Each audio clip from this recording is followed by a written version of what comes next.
নমস্কার বন্ধুরা, আমার চ্যানেলে আপনাদের স্বাগত জানাই। আজকে আমি আপনাদের বানিয়ে দেখাবো ডিম কষা। প্রথমে আমি ডিমগুলোকে সেদ্ধ করে খোলা ছাড়িয়ে গাগুলোকে একটুখানি করে চিড়ে রেখে দিয়েছিলাম। এবার কড়াতে তেল দিয়েছিলাম, তেলটার মধ্যে দিয়ে ডিমগুলো ভেজে নিলাম। এবার ভেজে তুলে নিয়েছি। এবার ওর মধ্যে আমি জিরে ফোড়ন দিলাম, ছোটো এলাচ, লবঙ্গ, দারচিনি আর শুকনো লঙ্কা দিয়ে একটুখানি ফোড়নটা ভাজা ভাজা হয়ে গেছে। এবার ওর মধ্যে পেঁয়াজ কুচোনো দিয়ে দিলাম। পেঁয়াজটা ভালো করে লাল লাল করে আমি ভেজে নেব। এবার পেঁয়াজটা ভাজা হয়ে গেছে, শেজওয়ান সস দিয়ে দিলাম 2 চামচ। এবার হলুদ গুঁড়ো দিলাম, ধনে গুঁড়ো, জিরে গুঁড়ো, স্বাদ মতো নুন দিয়ে ভালো করে এবার কষিয়ে নেব।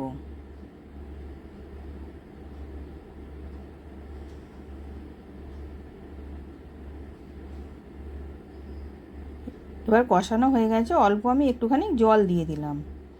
দিয়ে গ্রেভিটা ফুটে গেলে আমি ডিমগুলো দিয়ে দেব। এবার গ্রেভিটা ফুটে গেছে, আমি ডিমগুলোকে দিয়ে দিলাম।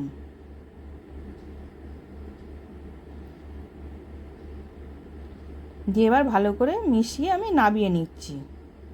এবার নাবিয়ে নিয়েছি, সার্ভ করার জন্য রেডি।